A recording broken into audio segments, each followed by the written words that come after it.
Hello again. Thanks for the feedback on the last video. Definitely is helping me get out of my shell, and grateful to be able to make a difference where I can.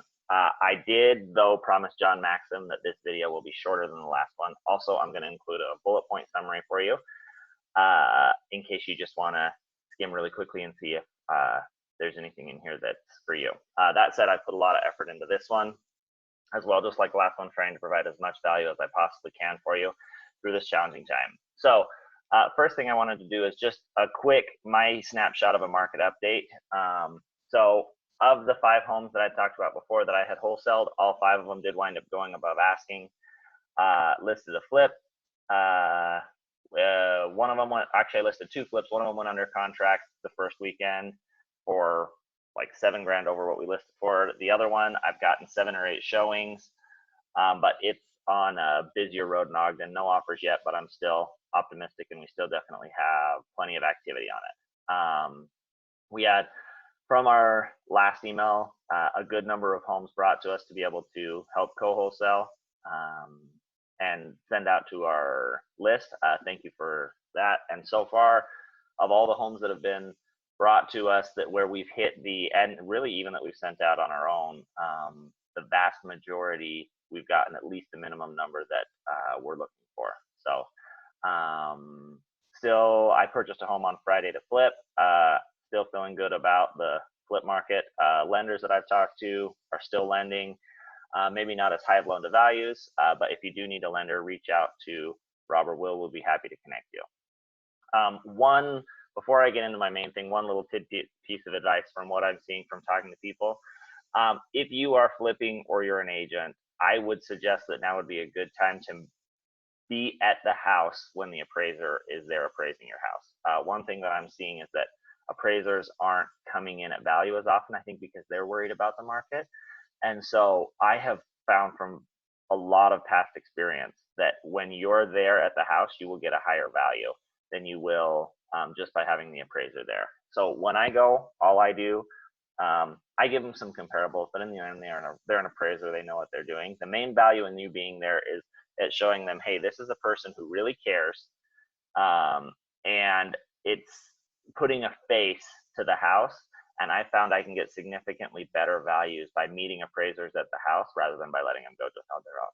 So one thing that I mentioned in the last video is that I have business coaches. I love business coaching. I will show you, let me share my screen with you really quick. So this is the main company that I do business coaching through. One of my coaches is is business partners with Gary Keller, who's the founder of all of Keller Williams. And I mean, incredibly high level guy. And so both of my coaches that I've had coincidentally gave me essentially the same message, which I think is the message, the most important message to share with everybody. And that is that in times like these, the most important thing is for you to have a plan. So I'm going to talk about 2 plans that you need to have. First, the more simple one is your COVID-19 rules and regs plan. Why? 1, liability. If anybody does get the coronavirus that works for you, you're going to want to be able to reference, hey, this was my plan, this was what we had in place to make sure that this didn't happen. 2, it shows an increased comfort level for your staff that you are aware and making adjustments. 3, it makes you seem like a professional company. That's what we're all striving to be. And 4, you can send it to buyers and sellers to show, hey, look, we're aware of the situation and we have a plan.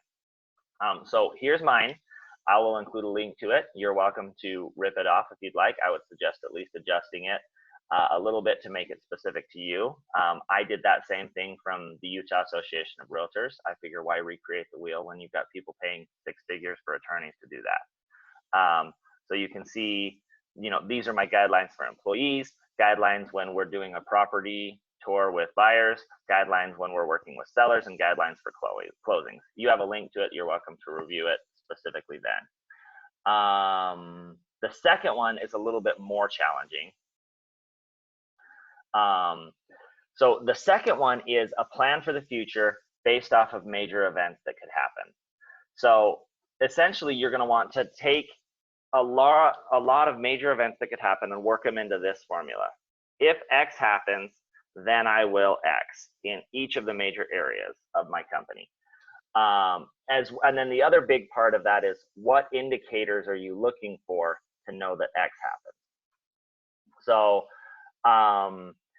the specific areas that I adjust for based off of X happening would be, so let's just run this through an example. And you can use good examples or bad examples, right? You can say, what am I going to do if all of a sudden interest rates drop another 1% and demand for houses goes up 30% and the market's hotter than ever? Okay, I'm going to this, and this. Or for example, and probably a more likely scenario, okay, so let's say lenders stop lending.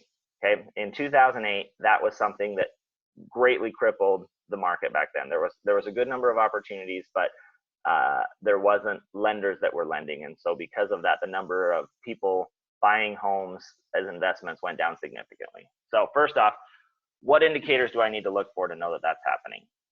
So this is part of the value in it, is it's keeping me looking for the right things that are going to influence my business. Okay, I need to be frequently in contact with the major Utah hard money lenders and getting a good feel for how they're doing.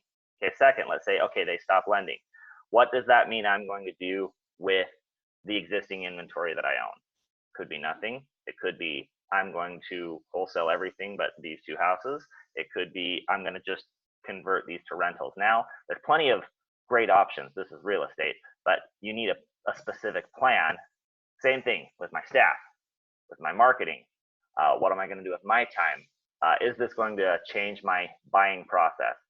And there's tons of events and things like this that could come up.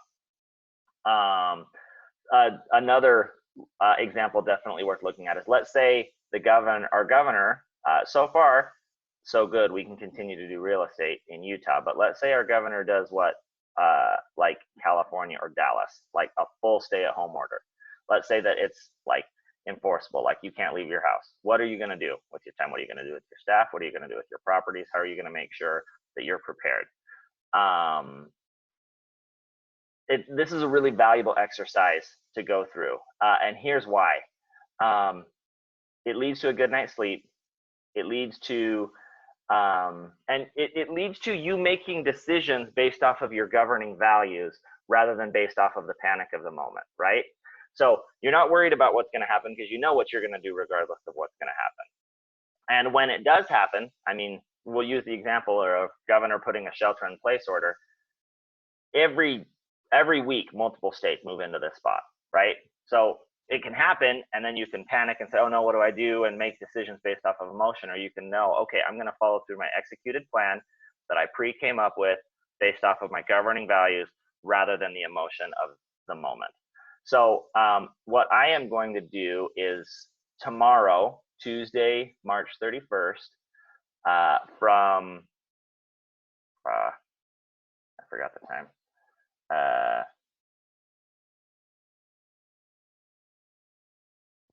2:30 to 4 Mountain Standard Time. And there'll be a link to the Zoom under this. I'm going to do a Zoom link with anybody who would like to join, just a Zoom meeting where we're going to create our contingency plan together. So this isn't just going to be like a sit back and listen meeting. This is like a working meeting. You're going to have something to start with. You're going to say, okay, and we're going to work through all the ideas of things good and bad that we can think of and what would need to be adjusted, and then what's our governing values, and everybody's going to take the opportunity to create their own plan based off of that.